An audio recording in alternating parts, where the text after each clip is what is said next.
Millions of Americans struggle with hearing constant sounds in their ears, kind of like a buzzing or a whistling or a ringing.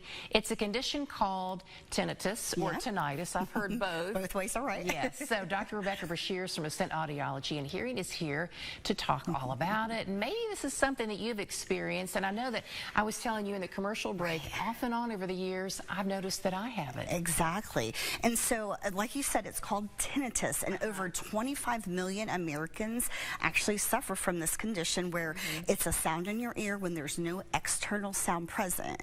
And so it can come on suddenly, or it can be gradual and develop over the years, and it can affect any age. There actually is two different types. Subjective is what we have already talked about, where you're the only one that can hear the sound, and that's the most common, where you might hear ringing, buzzing, humming, ocean sounds. And then there's objective tinnitus, where that person next to you can also hear it. It only affects about 1% of cases of tinnitus, and that might be more of a blood flow issue or a musculoskeletal movement. So it's really, really rare, but I find that one pretty interesting. It's so loud that the person next to you can hear it? Yeah, but remember, that's rare. Most of the time it's going to be the one that you hear only. Okay, all right. So does it mean that you have hearing loss? Is it signifying, hey, something's wrong with you? Yeah, so in general, yes. So it does mean something's wrong, whether it's hearing loss. Most of the time it is related to damage to the auditory system. So yeah, so any type of hearing loss. But there are also 200 underlying conditions that have tinnitus as a symptom. And that can include just basic aging.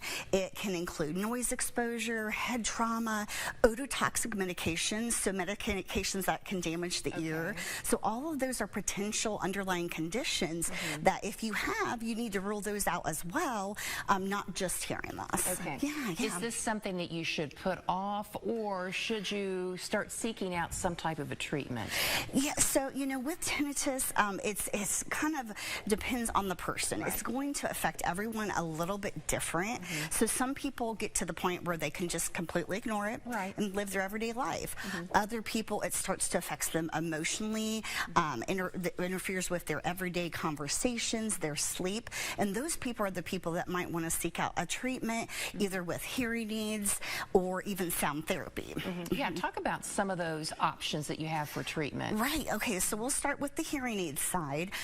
So with hearing aids, what we're doing is we're stimulating your auditory system, and you might not have had that stimulation for, 20 plus years if you've had a gradual hearing loss. And so what that does is those environmental sounds that come in can just mask the tinnitus itself. So with hearing loss too, we have a lot of issues with listening fatigue and stress. Well, when we're wearing the hearing aids throughout the day, they're going to help relieve some of that. And those are two things that also cause your tinnitus to be worse. So the hearing aids are going to help a little bit with that as well. So, with the hearing aids in general, our goal is to get you out and about, interacting with family, friends, and hopefully you'll no longer be as socially isolated as you might have been, and your brain won't focus on that sound as much. That's good. That's great to hear. Now, how about sound therapy? How does that work? Yep, and so this is a way to kind of train your brain not to focus on the sound. And so basically we play a continuous sound. It can be like white noise, or something soothing to you, like a rain falling, or like a waterfall, whatever's soothing to you. And basically you don't have to have a hearing loss to do this therapy. What we can do, if you have a hearing loss, we'll program hearing aids appropriately, and we can play this sound. But those with normal hearing, we're not going to give you amplification with the hearing aids, but we're going to be able to provide that therapy through the hearing aids where you can try to get some relief. How often would someone be getting those sounds during a therapy session? Continuous, until we can get your brain to stop focusing. Now, some people, it depends on the person too. I'm not going to say you're not going to stop at all. But by presenting that sound over and for a long period of time, our brain is not going to focus on it as much, and it's not going to get as upsetting to your cognitive ability. You're going to be more prone to ignore it. Kind of retraining what we're hearing, that ringing. Exactly. More soothing and relaxing. I like that idea. I do too.